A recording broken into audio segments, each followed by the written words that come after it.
I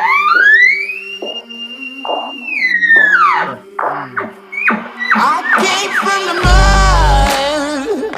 There's dirt on my hands. He called it loon shit. It's just that frickin' greasy top layer on those northern roads. Oh, I've been running from the law. Hope they won't shoot me down soon. But I froze my bag off. Like, I had every piece of clothes on inside my sleeping bag. Chasing on a sleepless night. Try to catch me howling at the moon.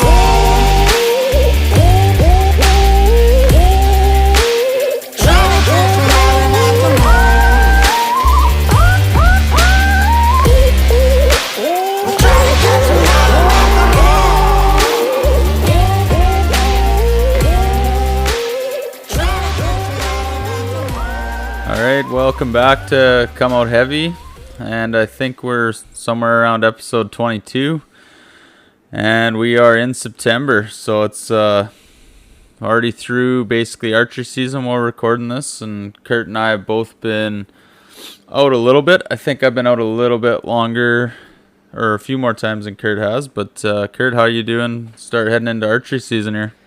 Pretty good, man. I got out Monday this week, and I went out yesterday. Just going out in the mornings. Haven't done any evening shit yet. But yeah, it's been pretty fucking quiet. Haven't heard a peep. Yeah. I had one when I went out on Monday morning. It was a bull because I could hear its antlers. It kind of crept in silent. Nothing, not rutting, just kind of investigating what the fuck was going on. I sounded like two elk fucking, so he's probably coming in for the gangbang. I don't know. But yeah, he snuck in. Super quiet. I just heard footsteps, so I kind of tried to peek over and get eyes on him. I didn't see him, but I could hear his antlers breaking branches and kind of going through the woods and whatnot. So I'm assuming it was a bull. But yeah, man, not much going on. Not even seeing a lot for rubs. Like, I seen an odd one probably when they're rubbing velvet off, most likely. I don't know. Nothing super aggressive. Not even a lot of tracks. A lot of fucking hunters. So, which blows my fucking mind in elk season. But what about you? How did I know you guys got out for an overnighter too, eh? Yeah, it's a good start. It was slow. Weird. Like, we went into a spot. Matt's hunted quite a bit in the last couple of years, and I've never been there before. Pretty high in elevation, kind of peaks into a little bit of alpine, and then there's some definitely goat country above it. But he got a bull in this area last year and knew the area quite well. So I was like, yeah, archery, get a bit higher, head where they're coming out of their summer range maybe, or already, more bulls coming in. And he's had a few cams up in there, so we bombed in on the quads Friday evening, and I pulled the Nomad in for the first time elk hunting, so that was fun to get it back out, since I didn't completely destroy it on our sheep hunt. So yeah, we used that. You tried. Yeah, we tried. Well, last year we destroyed it, so this year I was able to use it again before having to repair it. Perfect. So it was kind of similar to what you're saying, even though we're a long way apart. I don't know if we didn't see any rubs in that first 2 days of hunting, basically, like full day and then a morning on Sunday. And the wallows hadn't been hit. We hit 3 different wallows, and none of them had been really wallowed up. His cameras only had cows on them, couple spike bulls, bears. So it's like no bugles. There were elk track around, like a few trails and stuff, but it was just, that early weather. It wasn't too hot, but just, that just coming out of summer. And we were wondering too how much the heat wave this year and the drought is playing on maybe some of their routines right now. Yeah, might have changed water. I don't know. I know when I was hunting with you down there back in the day where there used to be lots of water, there was barely any a couple of years. So unless that maybe got them out of their normal where they're at this time, I don't know. Yeah. Like, even for me, man, usually there's always lots of sign. It's just they never really seem to talk much just because of all the hunting pressure. But I wasn't even. I think I seen one, like 2 day old pile of shit. Where usually, there's lots. There's always sign. There's always tracks. And it's not like I was pussyfooting around. Like I put on 7K yesterday morning, fucking, just working my way through the bush, slowly calling, stopping. I'd stop for an hour here, hour there, and nothing, man. I didn't even bump a fucking animal. So I don't fucking know where they are. Yeah, I mean that's what we were Sunday morning. So we stayed in, hunted all day Saturday, and then Sunday morning there was a lot of water around. So water wasn't an issue. It was just because the creeks where we were are heavy creeks and they never dry out. So I was like, well, they're still gonna be in here. And then food, there was still grass and whatnot to feed on. We bumped a cow Sunday morning, heading up into the timber, and we didn't get alerted or anything. We were able to convince her that we weren't a threat. I think she knew that we weren't elk, but I don't know. She didn't bark at us, but she didn't have a bull with her. No bulls responded the rest of the day, so just a lone cow. She might have had a calf with her just by the sounds of the brush moving, but so it was nice to see elk, but not the elk we were going after. We decided to pull shoot on Sunday morning and then regroup, and Monday was the holiday, so we bombed into another spot closer to home where Matt had actually heard bugles early in the week and got on a few bulls. So we said, well, let's head into there on foot and you can access it, and spent the morning in there and then got into a little bit of a bugling match, which with what we figured was a herd bull. So that was pretty nice to, get those first, I don't know, kind of bugling back and forth rhythms going, I could say. Yeah, feeling your oats. Yeah, out there feeling the oats. But the wind, it was just one of those situations where the wind wouldn't let us drop in on them, or yeah, it was tough. I mean, we did it for about an hour. We played with him, and we might have got 100 yards from him at some point, but I think he had cows, and it was really hard to figure out how to lure him there or sneak in on him with the way the wind was. Yeah, and he's probably rounding cows up right now, but nothing's probably going into heat. Wow, you never know, but most likely they're probably not there yet. Yeah. So I think if he had a hot cow, you probably could have just stormed right at, but the wind too, right? The wind, but we did try to piss him off, and it ramped his energy level up a bit, but it wasn't enough that he would get stupid. So yeah, fuck, who knows? I've had fucking bulls come fucking flying in on September 6th and then not heard a thing for the rest of the year. So yeah, I think it just depends where you're at, what bull you're talking to too, I guess. I don't know. yeah, well, I mean, we're heading into rifle season now coming up, so put the bows away and get after it. But now I gotta start counting points down here in the Kootenays, so Yeah, but that's I always okay. gotta count fucking points, so Yeah. I don't feel bad for you. Yeah, well, that's okay. I like to count points because it means the bulls are bigger. Definitely, yeah. Yeah. So yeah, no, I'm excited for fucking rifle season. Today I finally cleaned my gun after our sheep hunt. Oh yeah. I should have probably done that 3 weeks ago, but it had leaves and shit all stuck in it. And it was nasty, man. So yeah, I'm excited. I'm actually today's show we had Tanner Dannish from Frontiersmen gear on, and we were kind of bullshitting this. We recorded this 2 weeks ago, Deb? Yeah, something like that. Kind of prep for elk season and whatnot. So we talked about if a guy got some time off, we'll go out, and by golly, I got tomorrow off, and so we're gonna go meet up in the mountains and check out some new area. So I'm pretty excited. I've been wanting to get back into this area for probably 10-12 years. It's the last time I've been in there, so it'll be interesting. I don't know, I just hope we fucking hear something. I just want to, if I locate something, I think I'd be happy, and then just have that in the back pocket. But we'll see, man. I hate fucking exploring new areas and you waste 2 days doing it. And I told him, I'm like, it might be a total bust. It might be a waste of fucking time, but I'm only going to do it once. I guess, I don't know.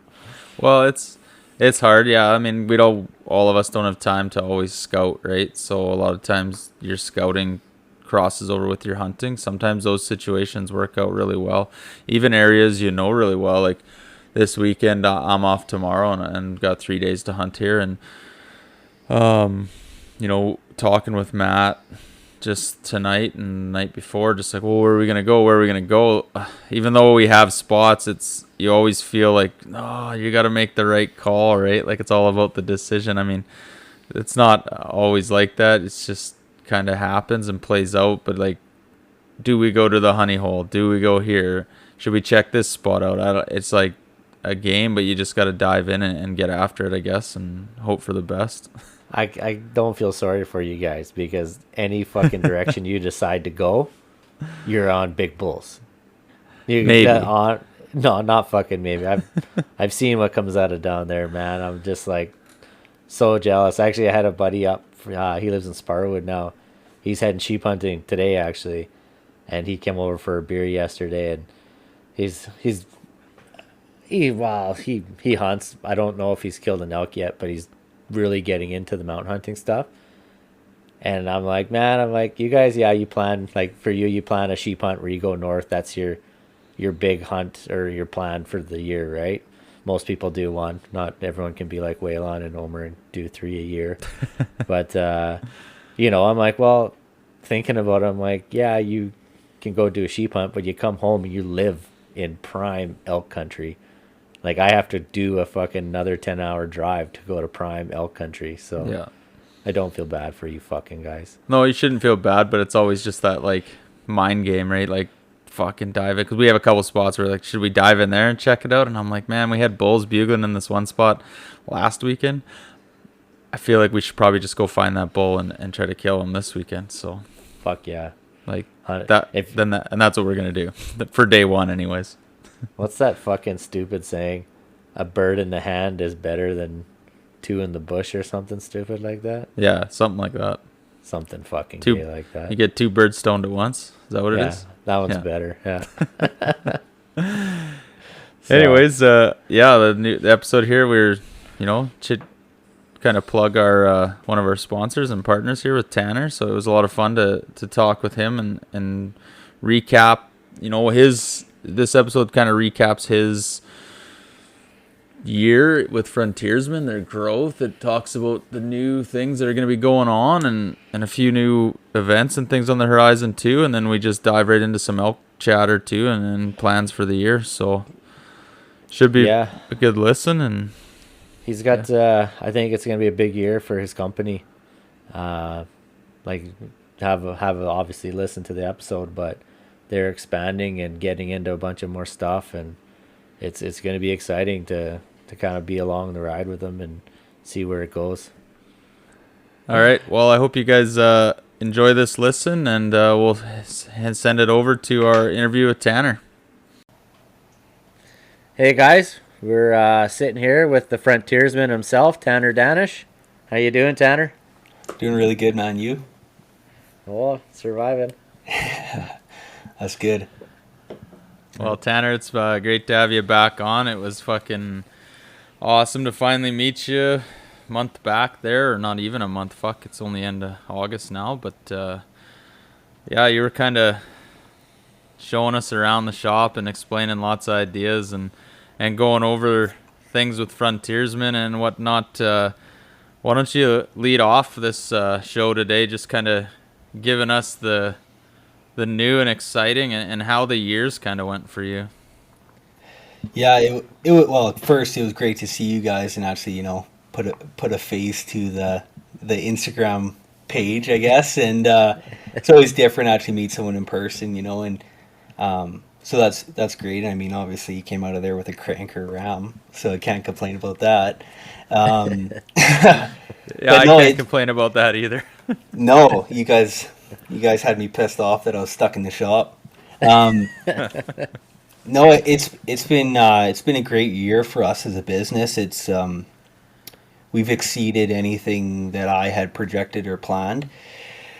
Right now we're just kind of in the full swing trying to get every custom order that we can done before season. I mean, I'm a hunter myself. You guys know that, and I try and make that really clear on my page. So as soon as September 1st hits, I'm pretty I'm pretty sparse. The shop's not open very often in September, and I mean, even first half of October, it's going to be pretty hard to usually get in there. So just trying to button up any customs that we can. We're pretty overloaded with those. I'd kind of messed up scheduling last year, so I never thought these Mountain Series blades would take off the way they did. Like I had kind of planned for small drops and then, just kind of focus on custom blades all through this year. And since we booked like a year out, I'm like, this time last year is what the plan was. But these Mountain Series blades have absolutely blown up. We did that last drop, and those blades sold out in like 14 minutes. And I mean, the DMs were just full with like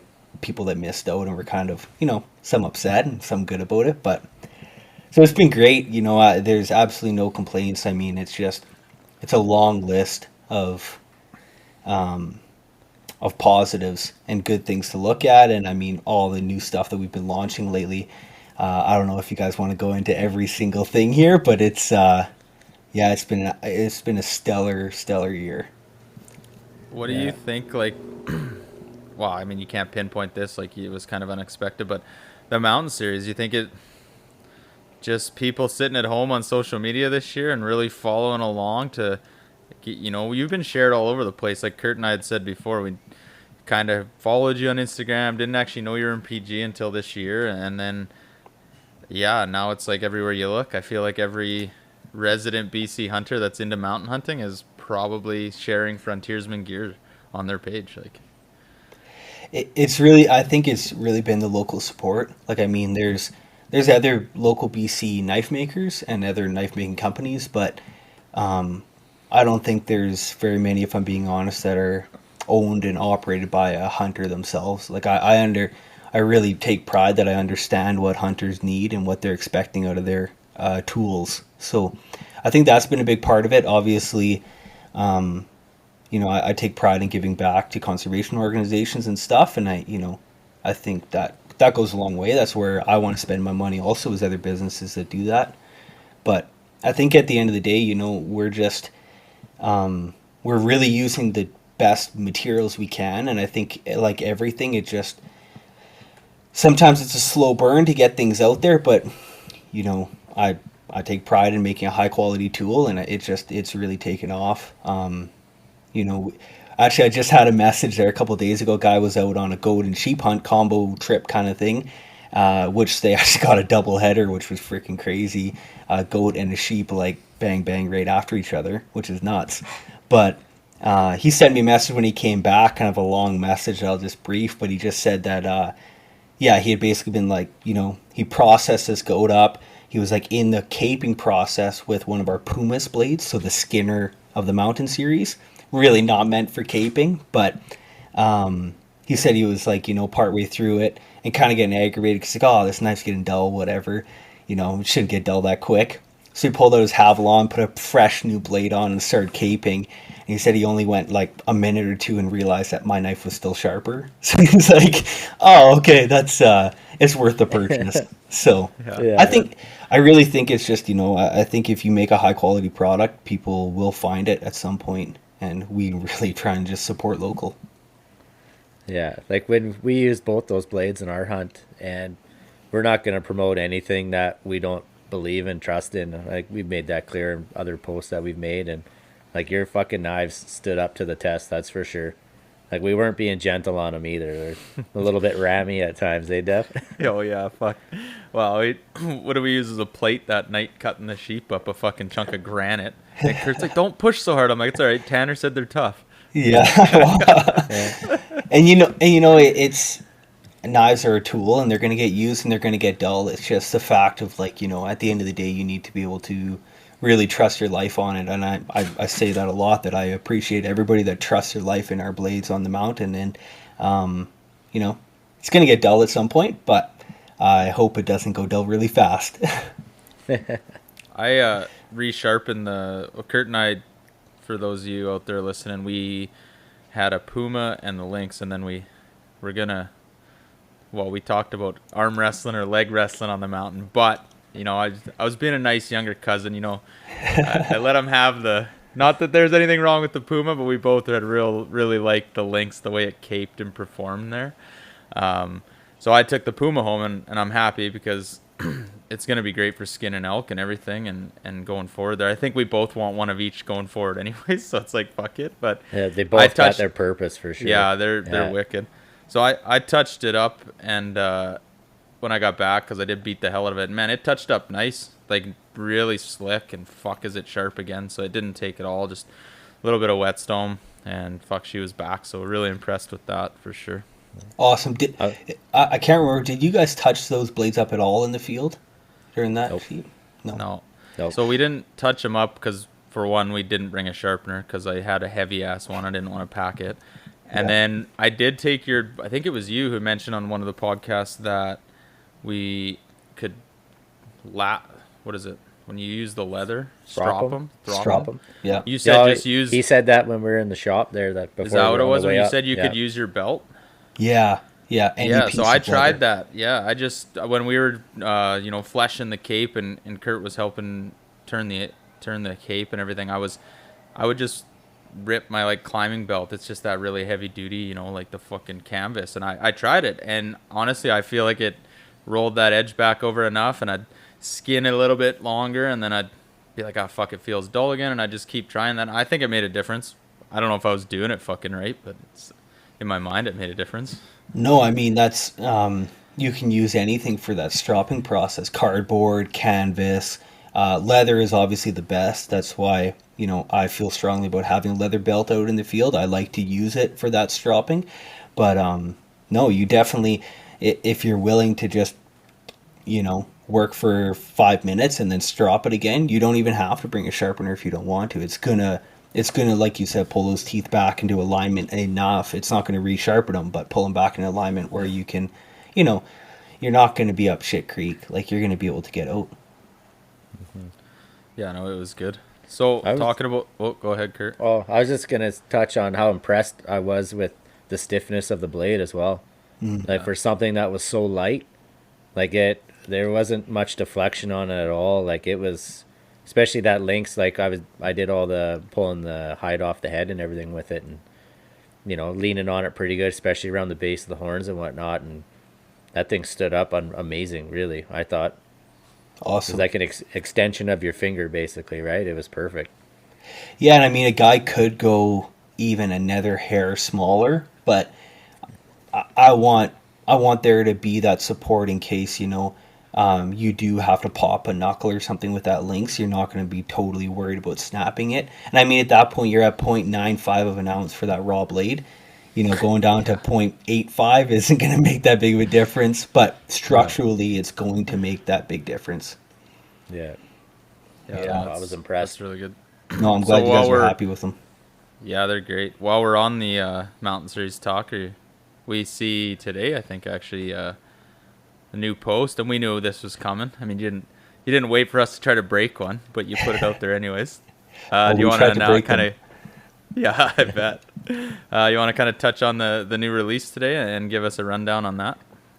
Yeah, so we just announced October 1st we'll be launching, I guess we haven't launched the name, so this will be the first bite at it. It's the Uncia blade. So it's a 5 1/4 inch boning knife.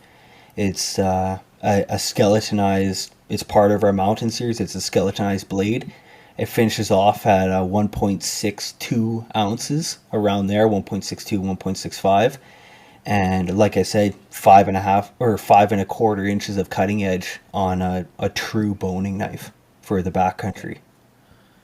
Yeah, when we handled those in your shop there, like Devin and I both agreed, like this is something that we both want 100% in our backpacks. Like, yeah, all just, the time. Yeah, like that thing. Those don't get me wrong, the Lynx and Puma fucking were amazing, but having a little bit longer blade for processing, like the sheep was fine because it's a pretty easy animal to break down.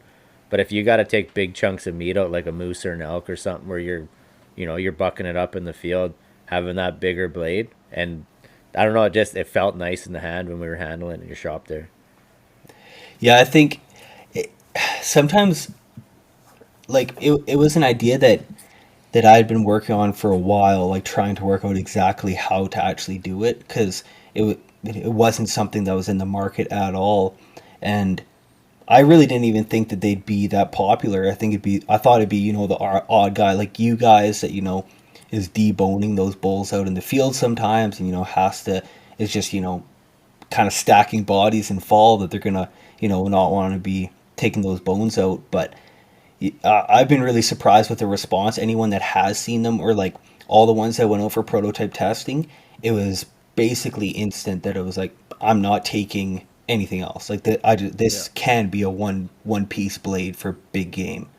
So, for like you said, for sheep and stuff, I really will not recommend it as a do it all tool, a one stop shop, because it's not ideal for caping. But for moose, like what we designed it at that length, because a moose's backstrap of a big bull is going to be about 5 inches, right at 5.25. So what you're going to be able to do is basically take that blade straight into the T of the backstrap, go into like where the T-bone is, come straight across, make one nice, really clean cut, kind of like you're filleting a fish, right? And you're not making all these little tiny jagged cuts in your really nice piece of backstrap. You come in from the top, do the same thing, and you just pull out this perfect piece of meat like it came from the butcher. And then, like you said, quarters and stuff like that, you're going to be able to push that blade straight down. The tip's going to hit that bone, and you can just follow that scapula all the way up and just pull this piece of meat out. It's going to be... I'm excited to see how the drop goes October 1st. I'm really looking forward to it. I'm actually going to be out in the field chasing caribou when it drops, so I'm not going to get to know. I'll be getting in-reach messages about it, but I'm nervous and excited. Well, I think you're gonna hit it out of the park again. Like you said, like I don't think there's that many guys, man. When I held it in my hand, I thought the tip was excellent too. Like I literally, because it's so light, it's not back end heavy like a big knife. Like when you hold a long kitchen knife or even a long fillet knife, that handle's usually fairly heavy. It's supposed to be. I know why. But you could cape an elk easily with that tip. It was a light enough blade that you could hold it. So I think guys are right on the head when they say that's like all around. Like I'll be able, I'm not skinning. Like if you want to skin fast and accurate, you probably don't use that. You use the Puma. But that blade paired with a Puma on an elk hunt, hell, on any hunt, that's going to be money. I'm really excited. I mean, I used to carry a fairly heavy, I don't know, like Victor Knox or just something that was about, well, that's when you asked me about blade length. It was about 5.5, 6 inch long blade, just for that purpose, just to lay it in the backstrap and take the legs off quick and clean. So, yeah, it's sweet. I think it's going to be a hit. I'm super pumped. And I think touching on like, I don't know if people really wanted that. Most times when I talk to people about the Mountain Series or these lightweight skeletonized blades, most comments I've heard are, I don't like it because it's not that big.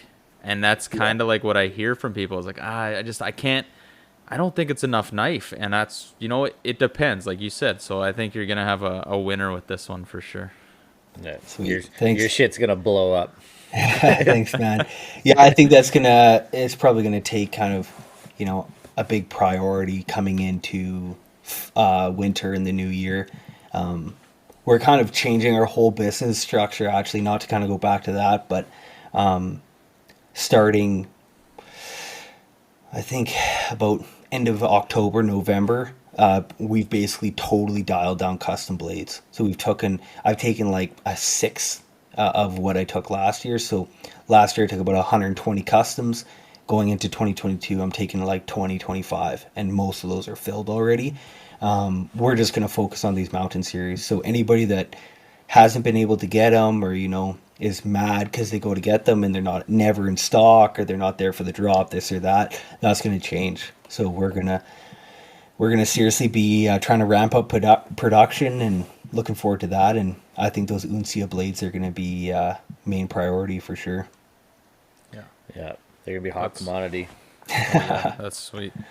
So then talking about, new and fresh with the business, can you touch a little bit on what's happening? I know you got a big project on the go, and maybe a little storefront happening, if I might say. Yeah, that's the plan for the spring, is to be fully moved into a new space. It's in the works, and we're basically going to have a full-scale production shop where you can run a crew, and, you know, bring people in. We're going to be able to do everything from, you know, knife making, knife sharpening courses. We're going to be able to maintain a full crew of guys. We're going to be able to have about 10 guys in there, plus our leather side. It's a big step that needed to happen. But I mean, the other big part of it is we want to create a community aspect up here, and starting in Prince George is kind of the northern hub, I guess. So we're going to have a storefront and just have, you know, kind of bring it back to, I think, old school values of, we're going to have a lounge area with couches. We're going to have pastries and simple bakery there, and, you know, a coffee maker, and there's going to be a beer fridge, and there's going to be, you know, it's going to be a destination place where people can come, hang out, you know. We're going to have it set up so there's a little bit of a, what's the word for it? Like a artesian market side, so, you know, some pottery, some little stuff here and there for the wives when they come in also. And we're gonna have a short shooting range outside for the kids. We're gonna have a kids area. We're doing in-ground barbecue pit. It's time to bring the community together here, and this is going to be the way that we do it, and we're really looking forward to doing that, but then also having this large-scale production shop that we can keep up with the blades, with the leather work, with everything else that's going on in this business, and you know, bring it back to how it used to be. That's awesome, man. I can't wait to see that shit.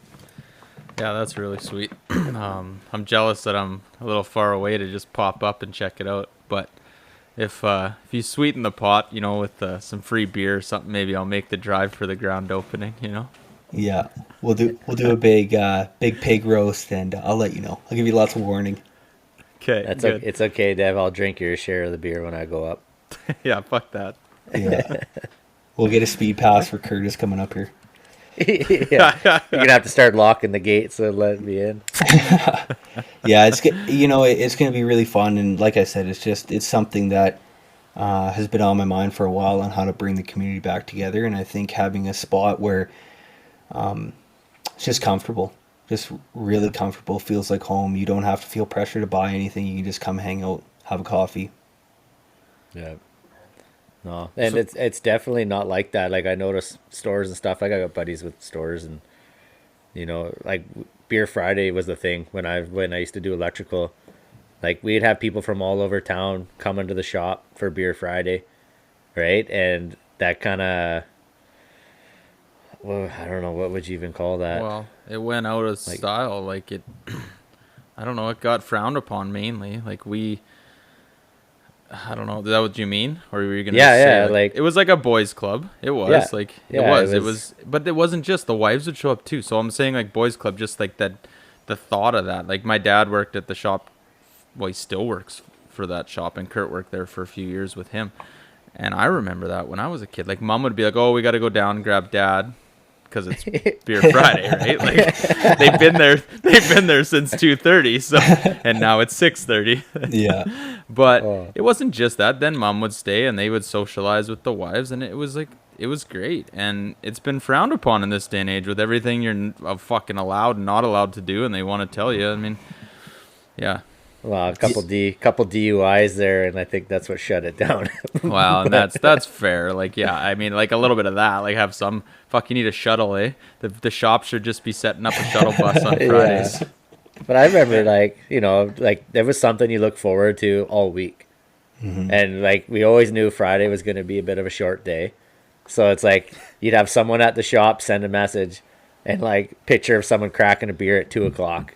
And it's like every job site, it's like, shut her down, we're going to the shop right now, right? Like, yeah. And then the boys would go out for dinner after all the we had probably 10, 12 young guys, well, back when I was fucking 20. And, you know, it was a kind of a boys club. Like, it was go culture, for beers, go for dinner, right? Hang out. Yeah, it was fucking fun. Yeah, and that's exactly it. Like, that's right online and what we're shooting for, right? Because that's the same thing. Like, I grew up in the oil patch, and, like, that was exactly it. Everyone came back from a rig move. They're all sitting in the yard. Whiskey bottle comes out, and it's just like, it's just different. It's like hunting camp on fucking Fridays. Let's be honest. Exactly. And it's that social drinking. And if we have a big barbecue twice a week, and we do that, and there's, ribs on the barbecue and all the fun stuff, and there's food or potluck or whatever the hell we're going to decide to do. We're just going to keep it consistent, and we're not going to stray from it. We're going to have it, have it where it is something that someone can pencil in if they want to. And yeah.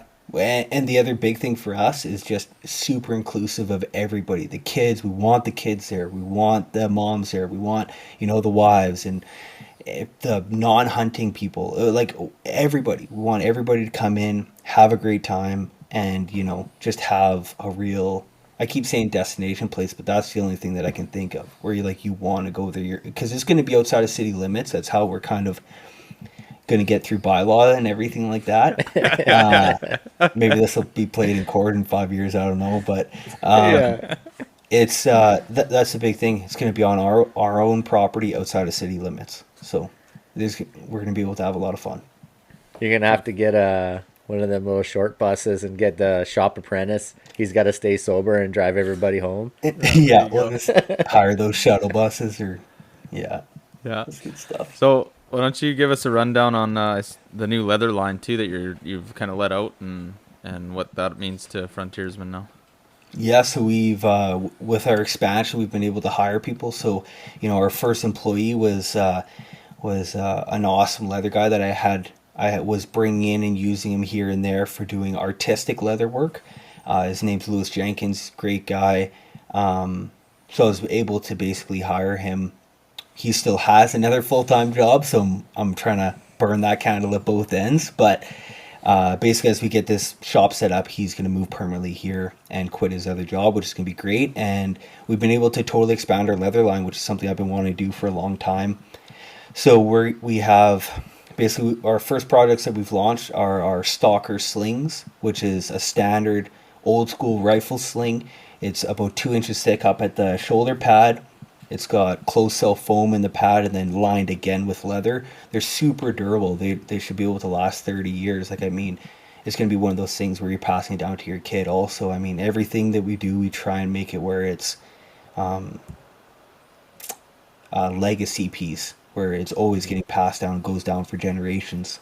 So it's a pretty basic style sling. It's higher on the price point, but even our base model is hand border stamped all the way around it. It's all sewn.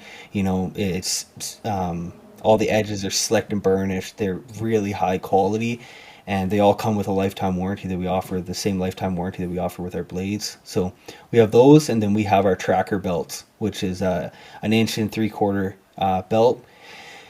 It comes standard with just a normal antique brass buckle. It's got a removable head on the buckle, and again, it's just built. It's a double line belt, so technically speaking, you can kind of flip it inside out and it looks the same, but it's to just add that real durability. It's non-pinch. It's same thing. We just want to build stuff that's going to last forever, and we're just trying to fill that gap everywhere we can. And this leather line is, I've been running a leather belt even when I was in the military. I was doing that, and it's something that I feel strongly about, and I like the old school stuff. So we have a bunch of other ideas for the leather line. We're looking at dog collars. We've got prototype wallets done. We've got prototype EDC trays. That whole side is going to totally basically branch off of this company and just take off. So if you guys are buying it, we're going to keep making it. So have you guys thought about doing gun scabbards and kind of stuff like that? We have 2 different styles of rifle scabbards, and we've offered them since the beginning of this business. Yeah. It was one of the first products I made out of leather. At the same time I was doing knives, I built 2 different scabbard designs, and so yeah, that side also, it's all set up and ready to go, and we're still pumping out. We get orders every week, and it's been great. And the nice thing is, I don't have to stop on the knives now, is basically all that's happened. Lewis's leather quality work, we're working right hand in hand. Get to watch over everything, and everything is the same quality I was doing it, or even better. So it's been a great step. And our scabbards, everything's shipping out super fast now. That's the biggest thing. It's not a freaking 2-month wait to get a scabbard, 3-month wait to get a scabbard. the base model belts and slings, they're shipping out in 3 to 5 business days. They're heading out the door to you Nice. guys, and a lot of them are shipping out in 2 business days, or even the next day. It's been great. Nice. That's awesome. Sweet. Cool. That's awesome. I mean, it just sounds like right in line with what Frontiersmen does. It's just fucking quality and just durability, and you stand behind your shit. And I don't think anyone can argue with that kind of fucking business model. Honestly, the whole point of this, like, I got asked at the beginning why we didn't call ourselves like Frontiersmen Knives or Tanner Dannish Custom Knives or any of the classic names, and it's because we're like, I have big plans for where I want to go with this, and a lot of other options I want to offer in the outdoor space, and it's around the gear side. Obviously, the knives will always be the foundation, but we're building the walls with everything else we want to do. Yeah. Yeah. Oh, it's that's good, man. You can tell the quality in your work too. Like it's, until you get your hands on it, it's hard to explain, right? Because you got to get your hands on it to appreciate the quality of and the time that went into building everything that you're making. So, good job on that, and hopefully everybody gets their hands on some of this stuff. Yeah, I appreciate it. And like I said, I know it's expensive, but it's a one-time buy. You're not Yeah, buying a new belt 2 years down the road. This thing is going to last you 10 years. It has our lifetime warranty. It's going to last you 10, 15 years, whatever. Like, it's a lifetime warranty. You send it back, we make you a new one. Yeah. Price doesn't really matter to the people that when you're buying, you're buying the brand, you're buying the lifestyle. Like for me, it's also like when you buy these expensive items and stuff, well, when it's BC made, it's by a guy that you can talk here on BC podcast. You can go on your Instagram, I take pride in that, especially in this industry that obviously now is starting to ramp up in BC and Alberta, the hunting industry, all this, all that. But like for years, we've all are doing it. We follow whatever's happening in the States, this knife, Kestrel. If I had to compare, I don't know, I'm not saying I know anything about Kestrel, but they were promoted by, big brands in the States, and they were skeletonized mountain knives. They're really expensive. Why? I never really looked into them because I was like, man, they're expensive. But yours, I'm like, man, it's made in BC. I'm going to look into that fucking guy because that's cool. Like, I can go see your shop. I can see you on Instagram. And this guy's from, Prince George. He was from northern country. Like, it's like, I don't know. I think the pride value just weighs out some of the costs sometimes. Like, you just like, fuck it. I want to have it because it's from Canada and it's from BC. Yeah. Well, and we're definitely not trying to take advantage of that. Like, I mean, we try and fair market price all of our stuff. We always check competition down in the States and look at the dollar exchange and everything else like that. And, it's on the upper end, but we do try and stay competitive for sure. The other big thing for us is we want to build this company into a place where we can, supply good local jobs that isn't something that's seasonal, and it isn't something that you're worried about, the mill's shutting down and then we're going to be screwed here. Like, we want to supply damn good jobs with good pay. We're going to give everybody that we hire, they're going to have pension plans, and, we're not planning on keeping this small. Like, it's not a mom and pop shop for the next 30 years. We plan on keeping this big, and I'm always going to have my hands in it and overlooking everything, and the custom knives are always going to be completely done by myself. But we look for I can't wait till I can start hiring more guys and teaching people, and bringing people in, supplying the best jobs we can for people. Yeah, I feel like you say, oh, it's on the higher end, but everybody, like, I've bought lots of cheap shit, and you can tell it's cheap. You get what you pay for, right? In anything. Like, I've had belts I've bought for $10. They fall apart in 6 months. Same as gun scabbards. Same as knives. They're fucking pieces of shit. Boots. You buy a good pair of boots. You buy once, cry once. The same as optics. So if you're gonna, and it's not like you're not buying fucking crazy amount. I don't know, I'm rambling right now. It's not like it's crazy expensive knives either, right? You're buying quality. So it's right in line. I don't think you're overpriced. Like, I don't think that's the case at all. Like, I've researched all the other fucking guys, like, and I've talked to people around. They're like, oh, I really think I want to buy, like, what are those Frontiersmen knives good? I've had people ask that, and I'm like, Yeah. are they good? Yeah, they're fucking good. Yeah, like, obviously. I've had two Like, guys in Cornell ask me about that too, and they're like, "Well, I was gonna get one, but they missed out on the drop." And I'm Yeah. like, "You got to be on the fucking ball, man. You got to get one right away." Oh Yeah, that's yeah, okay, awesome. next time for sure. So No, that's great. I oh, appreciate that's it. good. Well, kind of before we touch on, I mean, we're already a half hour in here, but it's been good chatter so far.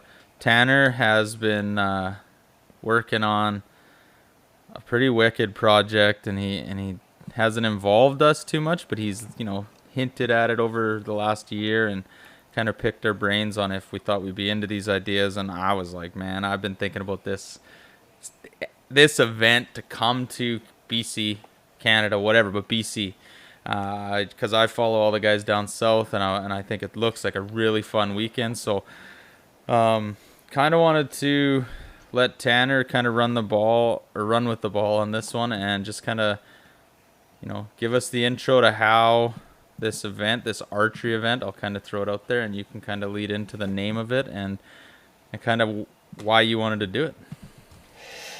Yeah, so we've, I mean, the Instagram page is up. I've kind of semi-announced it on my business page, but we are starting up, it's called North Peak Archery Event. So we wanted to bring a large-scale 3D outdoor experience, archery experience to here in Canada. It's, like you said, it's something we get to watch through our phones going on in the US all over, and all these other people having fun. And, I don't like sitting on the sidelines. So there's no excuse for us to not have one up here, and so far the support's been great on it. It's going to be basically a long weekend event. There's going to be 2 days of shooting. It's going to be 25 stages each day is the plan right now. And again, it's going to be super inclusive. So we're going to have it so it's going to be a good portion of it is going to be wheelchair accessible for amputees or anything like that. We want to bring veterans in and that normal, all the stuff that goes with it. We're also going to have the big one is at each stage there's going to be a short target and a longer target. So if kids want to shoot this, we want kids to come out. If groups are willing to have them, we want those kids to come out with their dads and be able to shoot at closer range targets, 15 yards in, 20 yards in, that kind of thing. But then also the adults to be able to stretch their legs and really poke out really far and have some fun shooting 3D targets.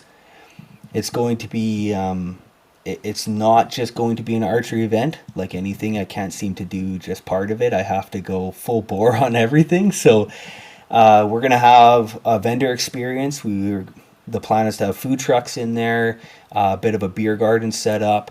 We're going to have a large pit roast kind of thing. They're doing it down south, like that. Andy, the flip flop guy there, they're rocking it, and we're going to do the same thing. Bring vendors in, have some fun stuff, have a kid range set up, with some child bows that they can shoot around and have some fun. There's going to be camping on site is the plan right now. It's the plan right now. We can't announce the location because nothing is finally in concrete. It seems like with COVID, we're kind of continuing to push that bar back and not be able to fully book anything until this rolls out. But we're shooting for end of May for 2022. We're going to have the date set right around there, and it's going to be down in the Kelowna area. So Kelowna, BC, where it's going to be super accessible for people if they want to fly in from the States, anybody come from Eastern Canada. There's a major airport, international airport right there. We're going to have shuttle buses set up. We're going to have a local hotel set up, and then on-site chalets and stuff like that. We're going to be able to offer discounted rates, everything like that for that. And then, like I said, obviously there's going to be camping. There's going to be space for pull-behind trailers. And we're going to have a good time, bringing the community together, shooting some bows, shooting at some targets, and eating good food, drinking good beer. So this is going to be like one of those events that I'm assuming, and I just want to make sure, like a little bit of, no, this isn't a flat archery fucking course. We're going to have like those uphill shots. There's going to be a bit of hiking. There's going to be those like challenges, and everyone's just going to kind of wing it with their buddies. And you're going to have the steel gong one. Like everyone's seen these events And those are the really hard ones where you see like 40 fucking arrows stuffed in a tree because you tucked it behind some shit. Like, Yeah, it's it's not going to be for the light of heart. Those close targets going to be there for the guys that are too scared to break an arrow, and that's okay. But yeah, we're planning on kind of pulling all the stops out. I want to do the iron gong, like you said, a really small little target, and that's going to get you to all the basic stuff. Enter, win, the draw, and we're going to have door prizes and draws there. And it's going to be a mountainous course. It's going to be set on a ski hill, so the ski lift takes you up. Either you're going to, and then basically you're going to work down the first stage or second stage. We're going to have two groups going. Day one is going to be, half the group takes the first stage, and we're just going to have to stagger everything. And that's kind of the logistics side that's a pain in the ass that we're going to have to figure out. And, first year is not going to be pretty. There's going to be a lot of mistakes and a lot of lessons learned. But, no, it's going to be, wear your boots, pack some snacks because you're going to be on the hill for a while shooting your bow. fuck yeah. Man, it's about time that, like, I mean, you're kind of the younger generation same as us, but about time we start to do shit like this, because we watch the States has events like this all the time. And I'm like, why the fuck? We live in BC. It's got the best hunting in North America. Probably one of the best hunting in the world, really. Mm-hmm. But we don't have events and stuff like that. And you mentioned it when we first met, and like, that's a fucking genius idea, because I would sign up every year for that, guaranteed. And then the closest thing that I go to where it's a bunch of hunters or whatever get together is the Wild Sheep Show. Mm-hmm. And it's pretty small scale, the one the one in Kamloops we go to, but you look forward, you see the same guys every year, you get hung over together, and like, it's the camaraderie is fucking, I can never say that word good. It's it's fun, right? Like, guys wait all year. That's like, oh fuck, the sheep show's coming up this year, right? Like, mm-hmm. I'll see you at the sheep show next year. Yeah. And this event will be the exact same thing. Like, fuck yeah. Except it'll be times 10, because you're not dealing with just the wild sheep guys, you're dealing with everybody, and just the target archery world mm-hmm. is massive too, right? So I think this is going to be a fucking big deal. Like, it's going to be awesome. And I mean, I've always got plans for whatever we set up, and I mean, there's nothing stopping it from expanding to other provinces or other parts of the country also. But for now, yeah, Central BC, it's going to be fuck that, they can come to us. Yeah. BC exclusive, man. Yeah.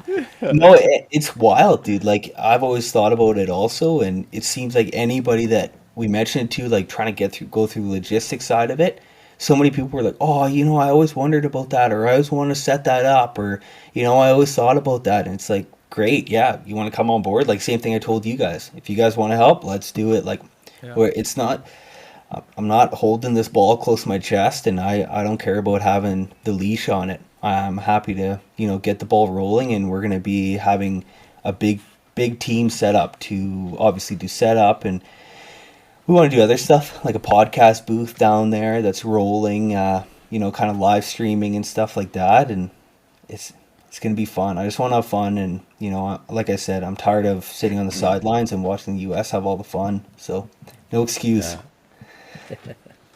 No, that's fucking awesome. I'm super pumped, and I think if anyone doesn't know what we're talking about, if you're just sitting here being like, the fuck are these guys talking about, just type in like Total Archery Challenge in YouTube, and you'll see like fucking the last 10 years of these fucking events. I mean, mm-hmm. all the big names in hunting go. I mean, I follow guys like Corey Jacobson. That's the one that always comes to mind with me. He always does like a big Facebook story or a live feed of his good time at the archery challenge, and it just seems like, it's not about the fucking archery, like, winning or losing. It just seems fun. It's like it looks like golf for hunters.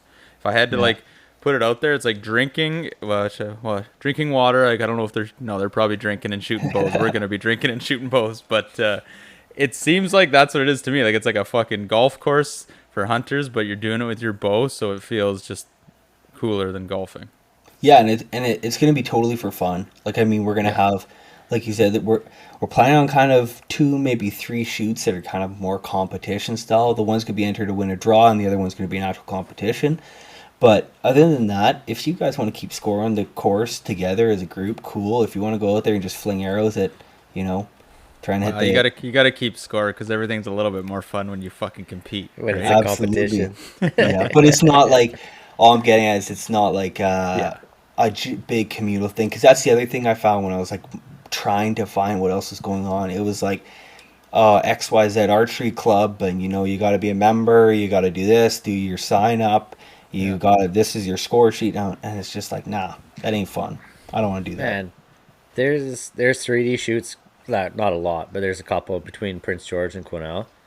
And I'm like, I would love to do one of those. And then I see pictures on Facebook. I'm like, fuck, I didn't even know about it. Or I'm like, I would have but it's the Target guys that kind of put it on, right? And it's not advertised very well. And I'm like, fuck, like I missed out on another one. I would do that every weekend if I had nothing Yeah. to do, for sure. Like, so this is gonna fucking blow up, man. I think it's gonna be crazy. I'm excited because like it's not just about the archery too. Like fuck, you're gonna bring the wife and kids, send them to Kelowna for the day while we work on podcasting and shooting bows. It's important Lee. work, honey. We gotta get out there. Yeah. Well, and that was the other huge thing, because it was like we were trying to find a location that was central and everything like that, but then also can accommodate the rest of the family.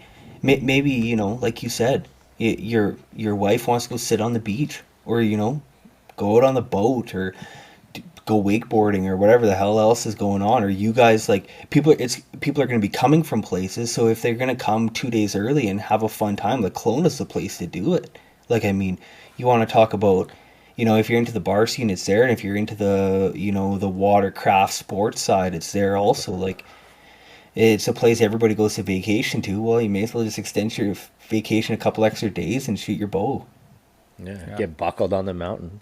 Exactly. Get buckled on the beach and then on the mountain. Yeah. Oh man, no, that's fucking awesome. I mean, it's good on you for fucking taking the reins on something like this, and 100% you need some support with setting things up, making phone calls. Fucking, you need a big fucking steel elk cut. I'll work my magic at work and see if I can throw that up on the CNC, and it's got to be an elk, just to let you know. You don't even get a choice by a different animal. It has to be an elk. Yeah, I don't care if you had your heart set on something else. It's an elk. No, and that's exactly it. Like, I wasn't really going to give you guys a choice. You're on the list, so we're going to call in the cavalry, and when we're a lot closer and stuff's going to finalize, it's going to be a bit of a shit show, and it's all going to kind of avalanche together at the last minute, but we're going to wing it. Well, the first year, every event like that, the first year is a total learning experience, and then the second year runs smooth. So I think just prepare for that and roll with the punches, and then after that, just fine tune it. But it's gonna be fucking wicked either way. Looking forward to it for sure, man. Super pumped. Yeah. Well, I think unless Tanner, you got anything else on the top of your mind, you want to spool off Frontiersmen? No, you're good. All right. Well, we also had Tanner on this episode for more important reasons than business and archery, and that's elk hunting. And September's coming close, and the fucking weather, I don't know what the weather's like for you guys up north, but it got chilly and a little bit wet down here. And I'm like waking up in the morning, step outside, it's like 8 degrees. I'm like, whew, man, my fucking hair on the back of my neck standing up right now. I'm like, yeah, what are you getting? Dude, it was -2 where I was working fucking this week. Fuck. I was going out there was fucking frost on the grass, and I'm like, oh, it's on now, man. Yeah, right? It's like, that switch, they say cow elk size, they fucking moonlight, they switch. Well, my fucking estrus switch kicked on this last week. I was like, motherfucking elk hunting's coming. Oh, and man, what a difference from last year. Like, last year, hot and windy, and just, what a difference. It feels great. It just feels freaking awesome this year. It reminds me of 2 years ago, the day before season, it just hammered with snow, like 8 inches of snow, and everyone's complaining. I'm just like driving out there, freaking couldn't freaking cut the smile off my face. I was so happy, and then it was a great year. We got 2 great bulls within 3 days, and it was like, so now this year it's like same thing. Go out, the last few days it's been super cold, rainy, everything like that, and just like you said, feels different, smells different. You're just like, oh yes, it's here, finally. Yeah.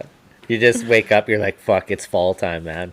Like Yeah. when I leave every window open in the house all summer long. The last 2 days I closed them all. I'm like, it's fucking chilly. And Yeah. but yeah, the fresh snow, driving out to the bush, going hunting with like 2 inches of fresh snow, and every track just fucking beaming. You're like, oh yeah, this is Yeah. perfect.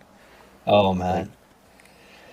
So yeah, we're gonna dive in a little bit here and kind of touch on Tanner's experiences and also our own. But kind of first off, I kind of just wanted to know, because you said you're a bit of an oil patch kid and you grew up in Wells Gray, right? Or not? No, What? Norman Norman Wells. Wells. Norman Wells. I got one Wells of the Gray. fucking. I got one of the fucking things right. Sorry. Yeah. When did you really first cut your teeth with elk hunting? Like, how many years ago? I think it was the first year as applicable for a youth tag, it was in the Peace Country. I think I don't want anyone to hold me to this in case I get it Just wrong. wing it. I think it was 14 is when I Okay. want to say is when you get those Yeah, youth yeah. tags. Yeah, and it was a late season. It's a late season any elk tag on farmers' land in the Peace Country area. They don't have Yeah. that tag anymore, but went out and uh, literally walked off. Like, it's not this big heroic scene. Walk off the deck and peer over the side at the hay bales, and there's freaking 200, 300 elk sitting at these hay bales, knocked over the fence, everything like that. The farmer had called us in because that have stuff happens all the time at the Peace, and lay down on a nice snowy knob, literally laid a blanket lay out on there, and yeah, the hardest part was trying to pick out one animal by itself. Like, I mean, it's just this swarm of bodies moving around, and ended up shooting like maybe like a 2-3 year old bull, like just a small little 4 or 5 point, and that was the first chance I had, first time going, first big game animal, and dumped a cool bull, and I was like, oh, this is pretty easy. And then the next year, get a general open tag and go out actually in the bush, like real elk hunting, and quickly realized that it was a false sense of security. So, when did you really start diving into calling and stuff? Like, was it that first year? Or, like, you started hunting in your mid. I mean, a lot of guys grew up elk hunting, but Kurt and I, growing up in the Caribou, we just honestly never even thought about it. I honestly didn't think it existed in British Columbia. That's just what we were exposed to with hunting. Yeah, There's no season. Oh, sorry. Go ahead. Oh, no, go. I was just. Go ahead, Tanner.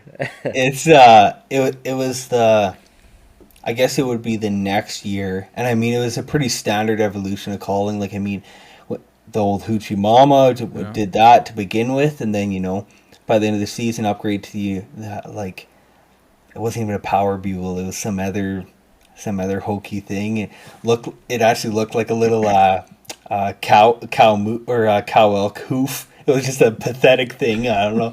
It didn't work very good. Went to that by the end of the season, and actually got responses that year off of it, but it was just like, didn't know how to execute on it at all. And then it was that the break between the first real season of elk hunting and then the next year. So between I was like 15 and 16, like that break between it, and it was like, okay, now we get the power bugle, and then, oh, what are these mouth things, and you're trying to choke on this thing, and it's just you're a slobbery mess of freaking spit. It just looks disgusting trying to call anything in. And yeah, and then it was that second year, like the first real year calling, that we called our first bull, and it was just me and a buddy. I mean, he was only 2 years older than me, just a couple greenhead idiots that called this bull in, didn't know anything about setting up, didn't know anything about wind, none of that. Just like heard the bugle charge straight towards it, through a ravine, up the other, like, there would have been no way to pull this thing out. Like, it was just the stupidest, like, way back there, literally ran at it. And yeah, great bull came in and didn't even crack a shot off. We were both just like sitting there shaking, watching this bull come in, and it came in fast and hard and was crashing trees down. Saw us, turned around and bolted. And we didn't even get a shot off, but it was just like, oh my god, I'm doing this every year from now on. That was it. That was the hook. You get Yeah. you get that first big bugle charge in, rake, whatever it is, and you're, I don't know. The three of us have probably the exact same, and I think there's probably thousands of others. You get fucking hooked, and that's why you call them alcoholics. That's why you're elk nuts. It's it. You're done. You're fucking. It's it for me. Yeah. That Right there. It's the vocal fucking experience. Like we hunted moose, and when we were kids, we weren't calling them in. We were just rolling around with our parents, shooting them off the road. But first time I went elk hunting, my brother-in-law called a 6-point in and shot it, and I'm like running up and down the hill, cow calling. He's bugling, and I'm like in a full-blown sweat, like. And like there's multiple bulls bugling. A cow walked in, and I'm like, "What the fuck is going on?" Like, and then sure as shit, like this bull, you could see the trees. We're on this hill, you could see the trees shaking. Yeah. Yeah. And you couldn't see the elk. And I'm like, "Fuck, this is so intense." And then it walked out into an open. And I'm like, "That's a 6-point." Like, holy fuck! Like we just spent 3 hours calling this motherfucker in, and then he plugs it, and I was like. Done. I'm like, this is the best thing in the fucking world. Yeah. And I think I actually got lucky, as much as I wouldn't say it at the time, but I got lucky that we didn't shoot that bull because it brewed for that, the next year. It just stewed inside of me that, that 2-minute interaction of like, because it was in like this old freaking old clear cut that you couldn't, like, we didn't even know where the road was, but yeah, watching the trees split like Moses with the sea, and it was just like, and this bull came out, and it was just everything was just quick, and yeah, we were lucky that we didn't shoot that bull because it just fed this aggressive addiction. Wasn't that how it is now though? Like we don't have to jump too far forward yet, but it's like, 20, 15 years later, and it'll still be those ones, like those ones you missed. Yeah. Say you had a good year, but you didn't get there, and you're like, I can't wait to hear a bugle again because I would have done this. And you're just, I was thinking about it actually recently in this last week. I was like, why is the like Kurt said, the vocalization, why does it ramp us up so fucking hard? And I think, and this is just a theory of mine, and this has got to be very BC, deep bush, thick country, so Peace, Kootenays, areas, just most of BC elk hunting, but we're not talking the Montana states wide open where you can see elk. I'm talking my mind plays fucking imaginary games on me. When I hear a bull bugle and rake, I'm starting to picture how big he is, right? Like, it's just like, oh, that's a big bull. Like, and I don't know if everyone else does this, but that gets me like, you get excited because you're like, man, I want to see this fucking bull, and then you never do. Like all that excitement, and then most of the time you can't get him to pull in because you made a mistake, or it's just not the right country, or your cadence was off, your timing, you fucked something up, the wind swirled usually is the big one. And then the next time, and then you hear the next bugle, and you're like, oh, that sounds like a big bull. They all sound like big bulls, right? But you're like, I'm a big, like, I want to see that big, long fucking 6-point rolling in like everyone does, and that my brain just starts doing that. I don't know if I'm the only one, but that's something that gets me fucking going. Definitely. Yeah. Yeah. Fuck, man. The worst feeling is like beginning of October. Like, I'm not sure what time the season closes for you guys, but it's beginning of October around here. And I went 14 years elk hunting and not killing a bull. And it's like, like end of September and not hearing a bugle, and you're like, fuck, another year. And it just haunts me, man, like nightmares. And you gotta wait, and then September 1st is better than fucking Christmas because you're like, here we fucking go, like, this is Not the year. this year. Yeah. I did that for 14 fucking years before I finally whacked one, and it's not That's like wild. I didn't have chances. Like, my brother-in-law killed that 6-point first time I ever went. Second time I ever went, I missed a fucking 6-point. It was like 30 yards from us, and I couldn't count 6. So I'm watching this thing for an hour, laying on my belly because it was right there. And then it turned its head. I seen 6, shot, missed it. And like just little fuck ups. Devin knows all the stories, man. Like, and I would just be heartbroken. Like, fuck, another fucking year elk tag. Like, throw it up in the air. Like, so mad. I don't know. It gets in your fucking blood. Kurt would come, well, he'd come down many years in a row down to me, and we'd pack into the backcountry. And early trips before we decided that it was time to start setting a tent up elk hunting in the backcountry, we had been on spots and hit awesome bugle experiences and we called in some big bulls within 60 yards in that thick brush and watched them ridge us. And if we had a camera on it, we could have seen the tips of the antlers like rolling by the willows, and a couple of the bulls. And Kurt, we've ran into other hunting partners. We've talked about it on an early podcast. Just Kurt had seen more bigger bulls than most people will in their BC elk hunting career in those 14 years that didn't go past the fir tree, stopped short. Fucking, and he's like, man, that thing was like a 7x7, like, and I'm not like a little like raghorn, like, and the way we were bugling at those bulls, chasing them, like getting them fired up, and she's just devastated. But how can you be that devastated and then be that excited the next time it's coming? It's wild. And people are like, oh, you're sick, you just want to kill everything. I'm like, yeah, I do, but it's like, man, it's something different. And I haven't met an elk hunter that doesn't get it. My new partner now, he's pretty new to hunting, and that guy is also sick for the fucking, he's down with the elk sickness, I'll tell you, for real. Like, yeah.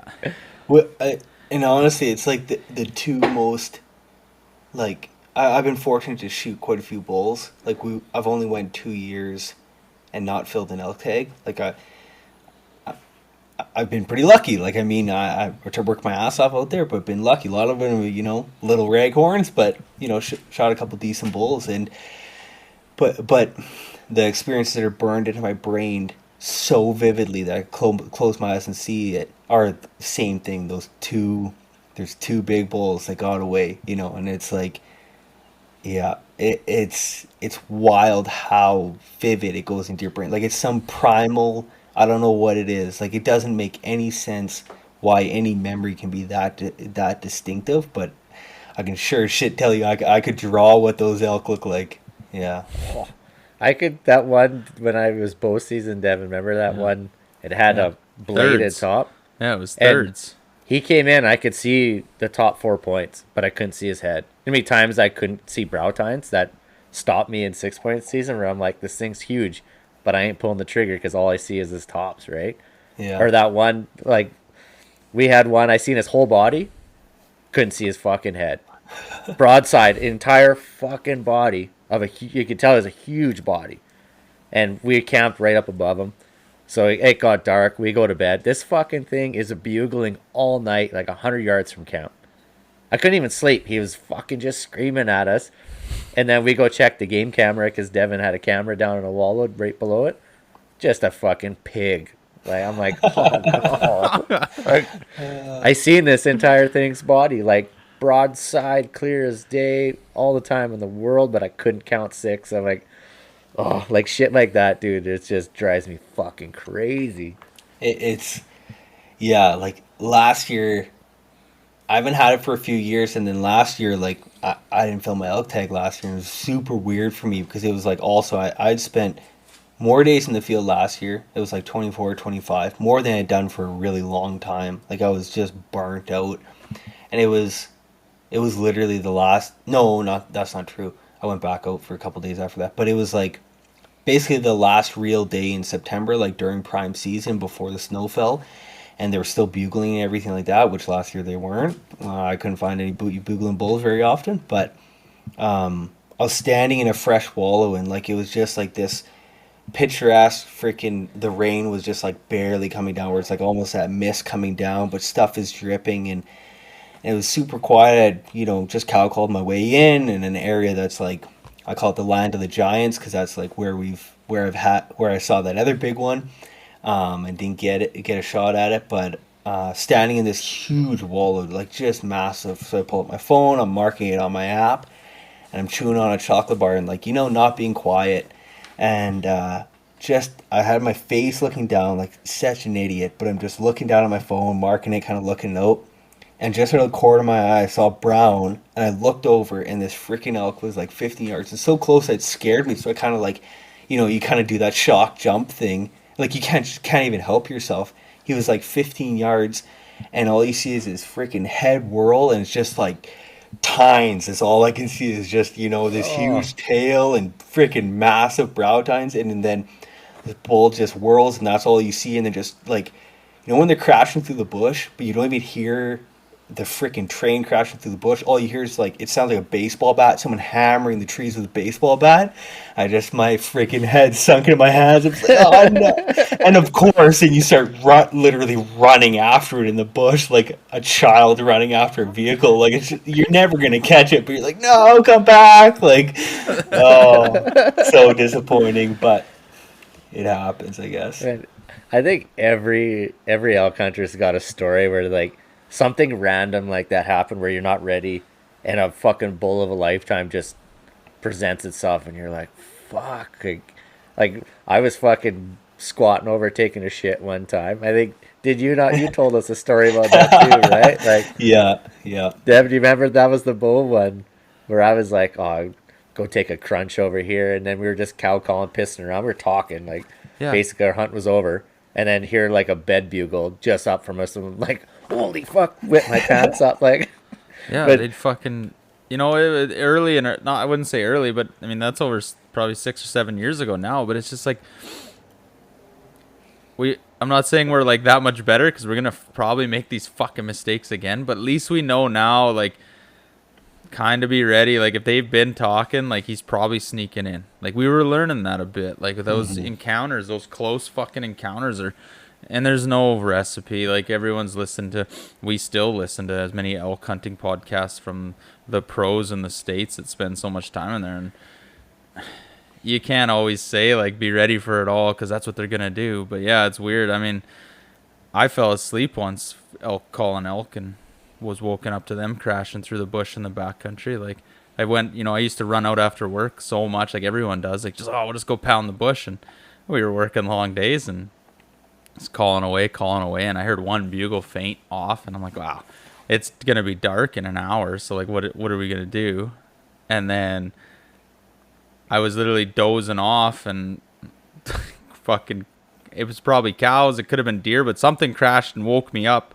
It came in to check me out, and like those are this.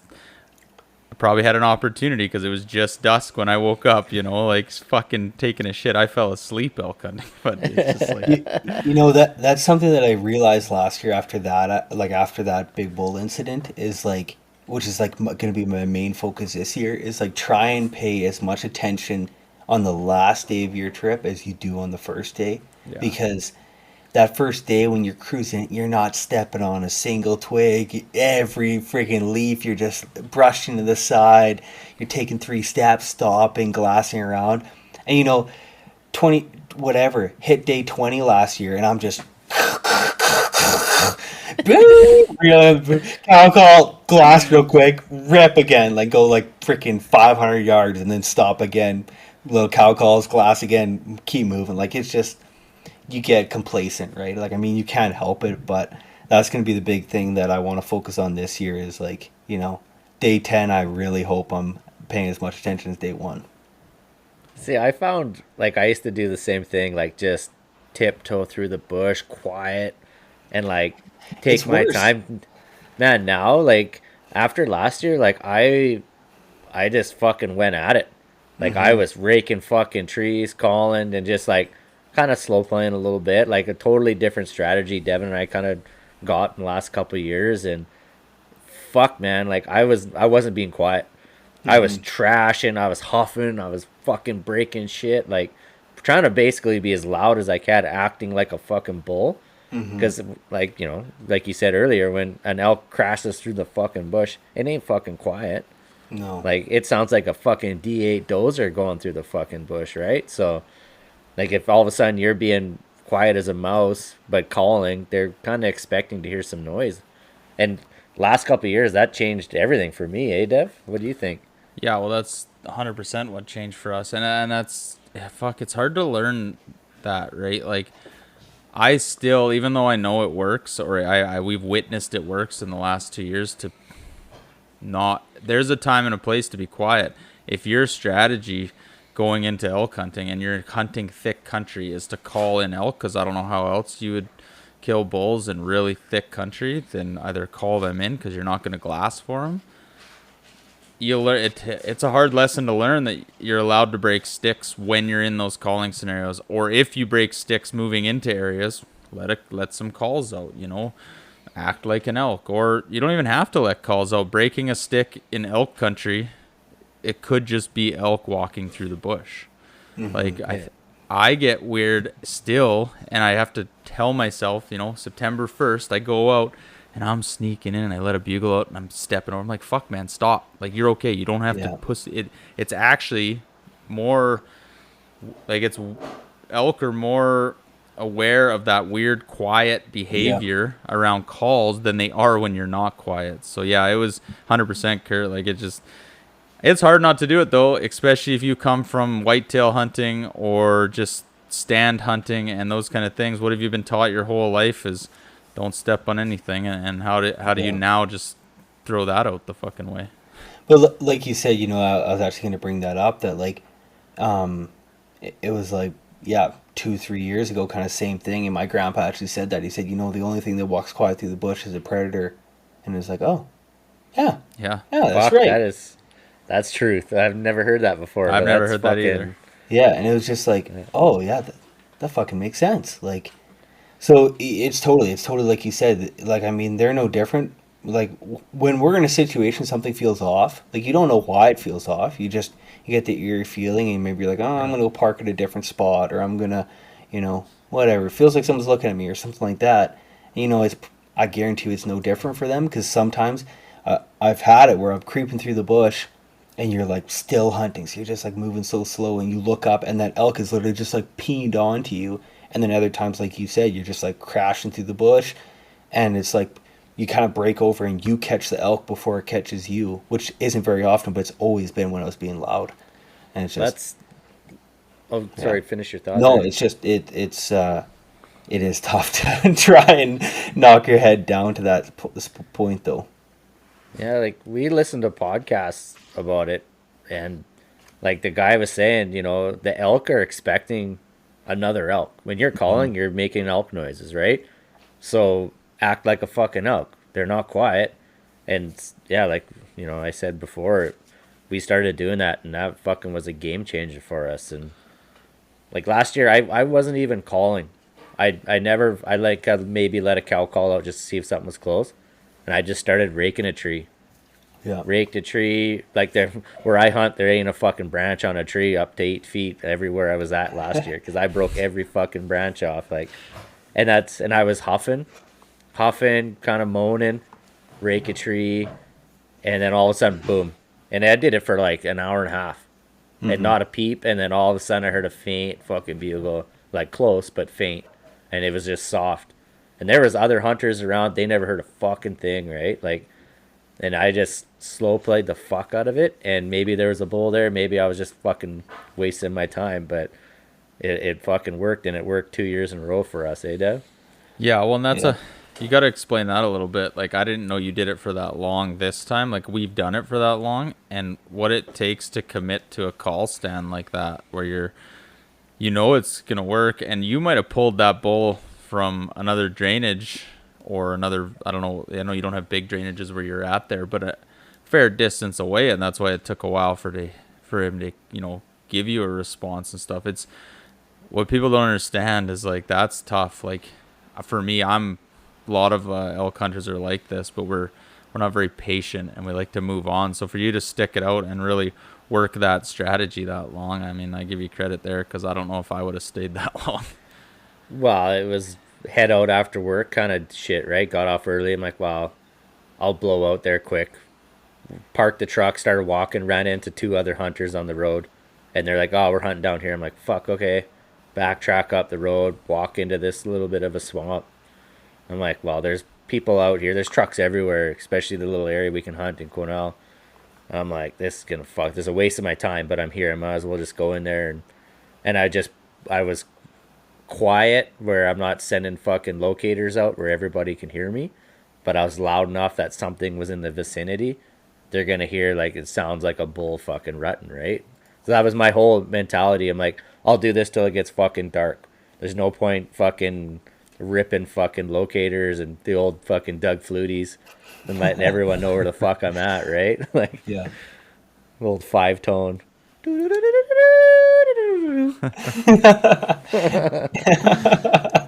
Yeah, and I mean that's a big thing too. Like we want to play the game with an elk, but not that elk doesn't always want to play. Also, like especially every day that you go farther into season, it's more vehicles that they've heard, more distance bugles that they heard, some weird cow call, that hoochie mama squeaking off, and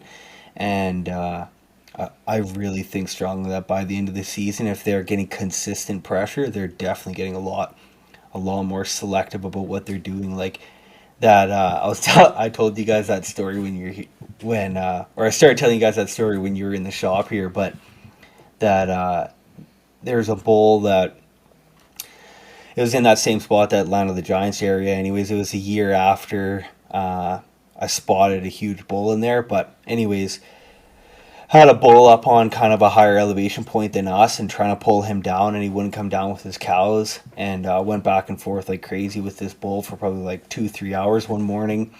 And finally we're just like, and we weren't even moving, kind of same thing, right? We're just sitting in one spot by the end of it for probably half an hour, calling back and forth with this bull, and he just would not pull off of it, but there was no way we could get up to him with the wind. And finally we're like, okay, whatever, we'll just let it rest, and then we're going to kind of flank around him, get the wind, and then just drive in tactically and just push right on top of him. We know where he's at. So sit down, have lunch, and you always have lunch and a coffee, and makes you want to shit, right? So I grab my rifle, grab my pack, scoot over there to a nice perfectly down log, and take a shit. And I'm sitting there, and all of a sudden you hear this crunch, crunch. It was just like the quietest movement. It was coming from, like, let's say the bull with the hill was up to the left, and this was coming from like basically straight in front of us, almost to the right, coming in. And crunch, crunch, and I look up and just see brown coming in, and look over, and there's 5 points there. And I mean, I'm hunting up in the piece, so it's a legal bull. And yeah, I'm like, oh my god. So my pants are still down, I'm over top of this log, literally, like I was on my phone, and freaking hadn't even wet my ass yet. Bull comes out, I'm still sitting there, just kind of like prop up on my knee and shoot shoot this bull that's skirting in on us. And he didn't call or anything like that. Shoot him, and he bails off to the distance. I'm trying to wipe and freaking get my pants up, and there's freaking toilet paper hanging off of shit. It's running trying to find this bull, and freaking left the pack there. And, oh my god, literally a shit show. But yeah, and then it was just a little raghorn bull, but it was awesome. But it's just an example of just, he was just creeping in to see what was going on. He was really beat up in the face, all scarred up, and his rump had a puncture hole in it. And it's like, that big bull kicked his ass and kicked him off the herd, and now he's squeaking in to see if there's a lonely cow hanging out that might want some loving. Fuck, that's unreal. That was a fun one. Yeah. So, and then go ahead. we're gutting that bull out. We're processing them, and this is before I learned the gutless method. We're processing this bull out, and then that freaking herd bull comes off the hill and skirts in on us. So of course my buddy has his tag and played around back and forth with him. Never actually got him in, but freaking came in with a bunch of cows, and it was just like, holy shit, this is a crazy place. Right. Yeah. Yeah, that's wild. Like, we've had that too when we're cleaning, and because you've been calling and you make all that ruckus, and like we just said, you're not even caring about what kind of noise you make because you're cleaning your kill, and we've had elk walk up on us multiple times, and bulls, to come check it out because of the smell and the sound. Yeah, me and a buddy, it was our first double header, and yeah, cleaning a bull out, put music on. This is gonna detract bears for sure. Our music, country music's gonna keep these bears away, and have music playing on the iPhone. Same thing. We're bullshitting, cutting stuff up, eating, drinking water, whatever, and yeah, bull creeps right in on us, staring at us through the bush. Oh shit! Shoot one right there, right off the other kill. I was like, oh my god. But it's I was talking to my buddy about this after that happened because it happened a second time, kind of in that same area, and the bulls that came in always came in downwind, and I really think that it was that processing that elk. They can't tell it's a dead elk. It smells like a really rutted up bull to them, I and I think think so. that's what it was. Is that Yeah. freaking? It just smells so strongly of elk that those both those times that it happened, both those bulls came in from downwind. So definitely Yeah. keep your rifle within reach. Yeah, Pro 100%. tip. Yeah. So you said you kind of been on like a pretty good winning streak. Like you said, you only a couple years in your career without cutting a tag or being involved in a cut tag. What have you picked up as like your, I guess, what's your go-to in that thick peace country when you head out just to look for them, and what kind of strategy you run into? Do you run through a couple different strategies, or what are you using? Like, what's your go-to calling? I think Just strategy, general. Yeah, I think like first off the bat is like I don't do a lot of e-scouting when it comes to like elk and stuff like that, but truly getting away from the crazy road noise makes a massive difference. Where like if you can get into an area where you're not hiking a kilometer away down here before you can start hunting, but where you're basically getting under your truck, waiting a little bit, and then cruising in, and you can start hunting right off the bat. I think makes a huge difference. But usually like started off like I'll get in there before daybreak. I'm pretty at that time of year. I can't sleep anyway, so I may as well be out there. And I usually try and crack off like that long kind of I don't want to call it high pitch, but a younger bull kind of locating bugle. Nothing crazy at the back end. Call that out, see if you get a response. Obviously, if you get a response, you're going to start feeding off that bull and kind of just match up to what he's doing and try and keep the heat with him until you close that distance, and then I'll always try and ramp it up slowly and get him fired up. But if you don't get that locating bugle back, I just I start with like almost a still hunting where I'm just cruising down whatever trail I can find or game trail and kind of slowly cow calling along the way. And I think like when you hear cow elk moving through the bush, they're calling constantly. Like they don't go a long distance without calling, especially if there's calves. That's what I'll be doing is I'll have that reed in my mouth, and it's not going to get out of my mouth the whole day. So I'm going to do like I'm going to walk along. It's going to be a cow calling, a little bit of calf calling, cow calling right off the bat, and like I don't worry about cow calling too much because it doesn't echo very far. You're getting the immediate distance on it, and yeah, I'll just slowly cruise doing that, watching for rubs or fresh crap tracks, anything like that, and then I just try and cover ground and keep doing that, and then if you can get to a spot where you're gonna have lunch or something like that, like hit that calf distress, like really hit that calf distress, those long moaning cow calls, like trying to, they call it an estrus call, but you want to listen like Chris Rowe or anyone like that, they totally disagree on that. It's just that long moany cow call, like borderline sounds like the start of a bugle, and really get that going with that, like a calf call, short calf call, or cow distress. And I think that bull, hearing that it's like if you're in season during the rut, there's not going to be a freaking cow elk just walking by itself in heat through the bush. Like that just it's not going to happen, right? So by trying to make like bring in a few different sounds and a few different tones, and then like I said, those calf calls, I think it's a bigger success point for a bull thinking that you're maybe a small herd or something like that. I think when you make, like you said, those like different than normal cow calls, I think that's what fucking sets the hook on those fucking bulls, because that's a sound that they're used to hearing. Like if a cow separates from the calf or a cow lost cow, right? But how many hunters walk around with a hoochie mama or a Just hot mewing. lips or something like that, just going, Mew. Mew. Yeah. Yeah, the mew, just mewing. It's just social. I just Yeah. heard it today. Like when I bumped those elk that I was talking about this morning, the whole herd was just like meow, meow, meow, meow. Like I'm like, well, that's not calling a bull in. That's just saying get the fuck over here. it's a just calf. chatter. It's Or just chattering chatter. to the other ones. I'm here, where are you? I'm here, where are Yeah, you? I'm here, exactly. where are Yeah. you? Like that's what Chris says. It's repeating the same things. They're just locating each other, trying to find where each other they're at. They ain't doing shit for a bull. Bull doesn't care. No. Like No, and then like I keep away from my bugle tube. The only time I use my bugle tube is like I said, if I'm setting up where I'm going to be sitting for like let's say half an hour, I'll cow call, like pull my mouth away from that bugle tube, and I'll cow call, 2 inches, 3 inches away from that tube, just to try and get that cow call out there a little bit more to try and draw something in. But if I'm not hearing anything, I'm not bugling very often. Like if I go the whole morning, I'll bugle like when I stop to eat lunch. Like I'll go 4 freaking hours without bugling, because if that cow doesn't respond, like those bulls are there to breed. They're rutting. They're there to breed. It's fuck first, fight second.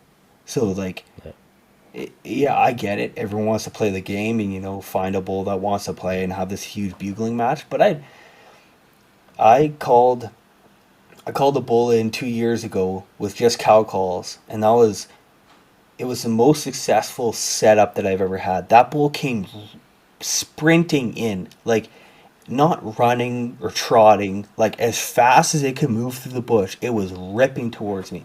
I shot it at 8 yards on the trail because it was gonna run over me. Like it was just like, it was scary, man. It was the speed that it was moving through the bush. I could not believe it. Like Yeah. it was wild. Yeah, it's... Oh, go ahead, Dev. Well, I was just gonna say, do you feel like where you're heading? Like, I don't know the Peace Country area at all. These elk you're hunting, are they? I would assume they're fairly pressured because it's general open season up there. Do you feel like they have a lot of pressure on them from other hunters and the whole Doug Flutys of the world? Like, are they pretty call shy at times? Or are you getting far enough back where you're kind of getting away Yeah. from that? Yeah, I don't want to compete with anybody else. I have no intentions of that. If I'm being honest, if other people kind of roll into my holes or anything like that, I'm just gonna go to a different spot, because I have no intention of that. I don't want to battle with anybody. I don't want to play with bulls that have been bugled at for the last week. Like, I'll move out and I'll come back a couple weeks later and try and feel out the temperature, because maybe some different animals moved in. But other than that, I have no intentions of finding any bulls that have pressure. I'm willing to hike my ass into really shitty spots, really nasty holes and ravines, to be able to just play with fresh animals that, don't have that pressure. Because that's the other thing is, when you're going into an area and there's no boot prints in front of you, there's no better freaking feeling. You feel great. Like, I mean, just the morale side, that like you don't know if somebody else is in there. Oh, is this call a person? Oh, maybe not. Let me sit here and listen for a bit. I know if I'm in an area, there's nobody else in there. If I hear bugle, it's a bull. So Yeah. Yeah. that part of it's big That's- for me. Like the mental side is big for me. Like, I've tried to play that mental game differently the last few years, and that was the biggest one for me. I'm jealous of you guys because, like, my area just north of Quesnel, like, it's fucking pounded with hunters. Like, no shit, opening day for rifle, I seen 21 trucks parked in the road in like 8 fucking kilometers. It's ridiculous, right? Yeah. And guys pound elk every year in there, but that's why last year, like, my strategy was just not ripping bugles, but just sitting there rubbing trees, and I was moaning, groaning, light, soft little bugles, just like something where if you were 200 yards away, you might hear me, maybe, but anything farther, you're not hearing me, and just being very, very subtle. And like that did the fucking trick. But you got to do that, because I don't know how many times I'll have a bull coming in, and like he's worked up, and it's a legit bull because he's coming out of that fucking no man's land hole, and then all of a sudden the hillside behind me starts lighting up, and then from the fucking road behind me, it's like another dude bugling from his fucking truck, and then that bull just shuts up, and it's over. Yeah, and Or that's what. Sorry. Oh, I was just saying, or you hear a truck roll down the fucking road, rip one from the window, and then keep going, right? And you're just like, Yeah. that just fucked my whole hunt up. Like, I Yeah. don't know. I obviously need to find some fucking better areas, I think, but it's... And that's the You know. thing is, like, I know my time's precious in September. I would rather use up 3 hours to travel somewhere and do an overnight trip, rather than do 4 or 5 days local here to Prince George. I have no intention of hunting here. I tell anybody that's asked me since I moved here, I have no intention of hunting here. I went out one day, and man, the amount of vehicles, just like, same It's thing. insane. made It's me sick. insane, right? I just drove around, drank coffee because there was like, oh, I'll go around this corner, maybe I can. Oh, there's a vehicle. Oh, I see on the maps. Okay, 2 kilometers. Oh, there's a vehicle. Man, and then down the road, it's just like, vroom, vroom, vroom, vroom, vroom. It's just like people waving at you, like, dude, I'm not happy to see you. Like, why are you waving at me? Like, I, I'll travel, man, and like that's the thing is like we'll chat about it off here because there's some areas closer to you that I have big intentions of wanting to go see, and I'd be curious the pressure in there. But then also farther east of here, man, you know, if you're willing to travel, I think it's worth it. Like take the extra day, spend one night in the bush, get out there and just get away from people. You're gonna have a way better time anyways. Well, yeah, just east of you guys, you start getting into them fucking like the foothills of the Rockies, right? Mm-hmm. Like I'm kind of choked off where I'm at. I'm limited to how far I can go because Region 5, it's LEH season. That's it. So I gotta hit Region 7. So I gotta go a bit north. But I'm really limited to how far I can really get where it's still shitty elk hunting. It's not like where Devin lives where they're fucking in your backyard, lucky But I fuck. mean, But even this for you, like, you know, not not trying to say anything about what you're doing, but I mean, if you left Friday after work, you could get into an area like east of us here oh by yeah, the evening before it's dark. Set up. You can even probably call a bit, have a nice supper, spend the night, have a full day hunting, spend the day out hunting, and then drive home and you're back home before the night. Like you're 24 hours from door to door, right? yeah. I've done that a couple times here too. Gone about 160K east, not Mm-hmm. quite to Prince George, but kind of back in the mountains there. And but it was just shit timing. It was super fucking hot, Oh yeah. and it just I never heard a peep, right? And And it's and for got I me, know there's elk there, but it's just not just the herd density is just not that big here, right?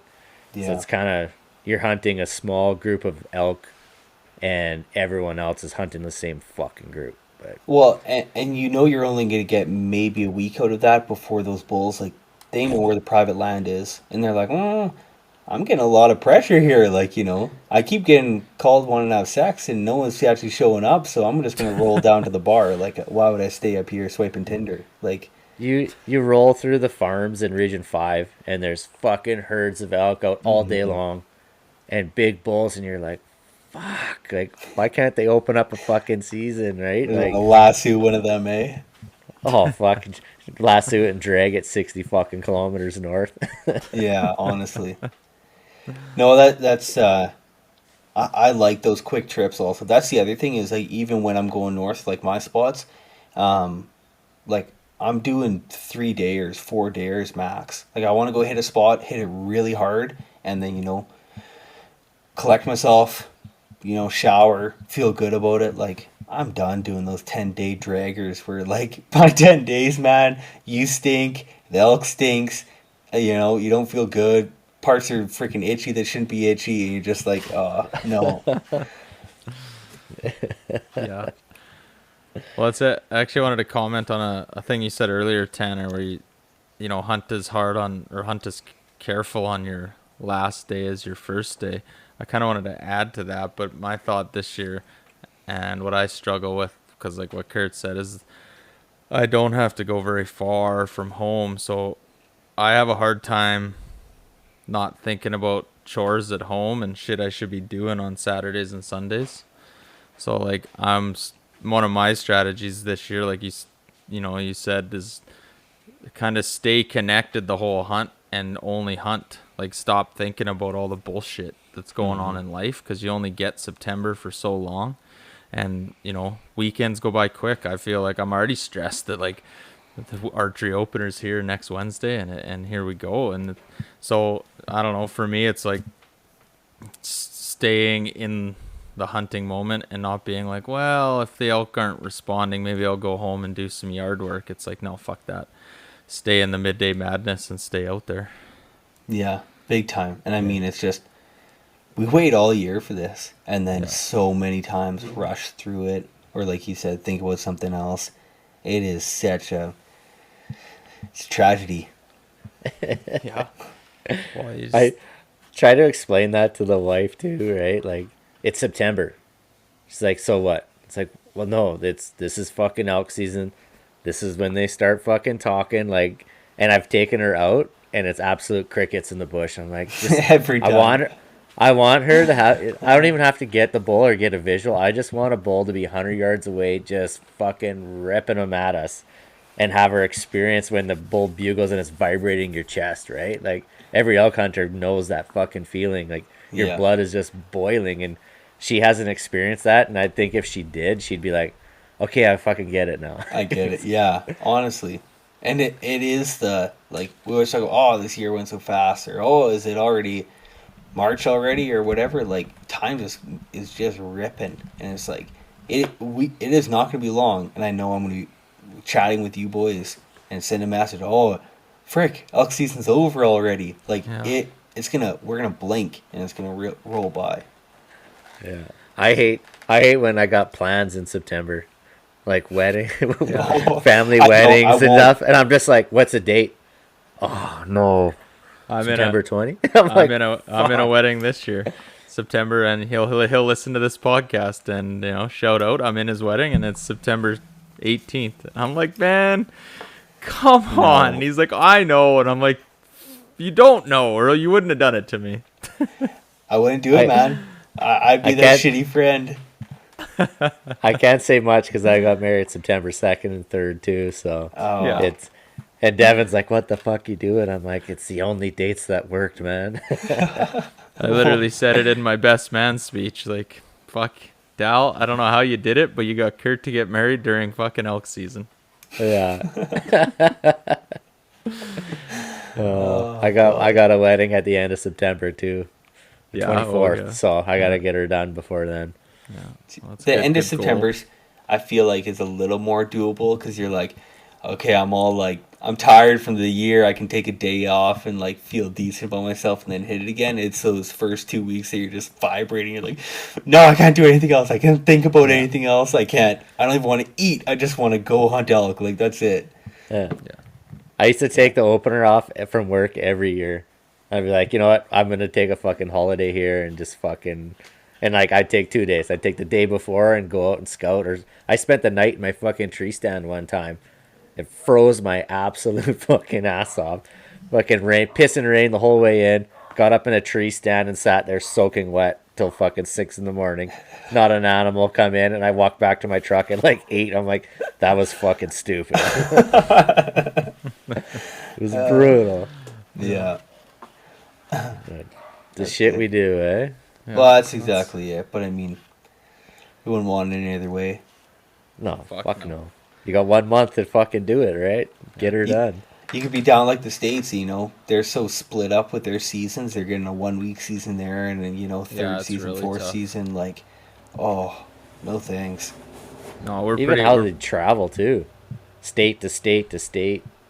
yeah. Fuck, like I can't do that. I don't know what the fuck them guys are doing, but they're doing something right, I guess, if they're able to do the shit like that. Yeah, but also, a lot of those guys, like, if they're in Montana, for, like, me driving down to you, or, like, driving down to you, Devin, you're crossing 3 states in the same amount of distance. Yeah, Like, that's true. True, yeah. Yeah, They- like they our can- our they can travel do- for our sheep hunt this year would have been fucking halfway across the fucking Yeah. country.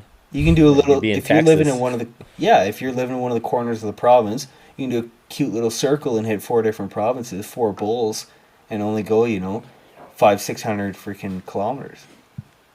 Yeah, fuck. Canada, eh? Jesus Christ. Love it, man. Nothing Too better. fucking fuck. big, eh? Too big and beautiful. Yeah. Yeah.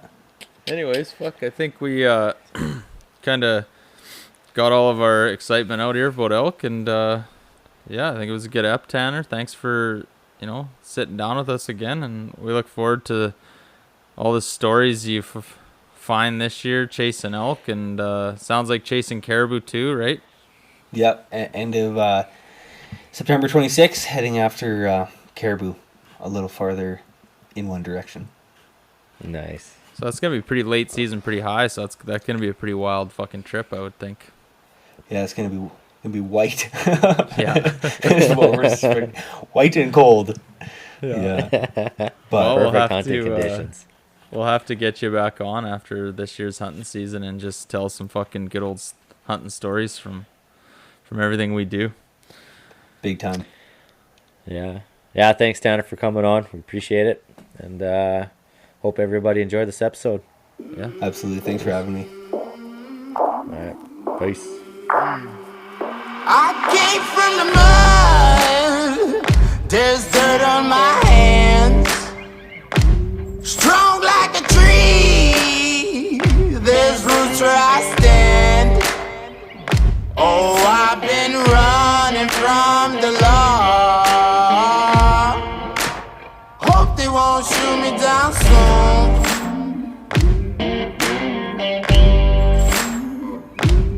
They sing on a sleepless night. Try to catch me howling at the moon.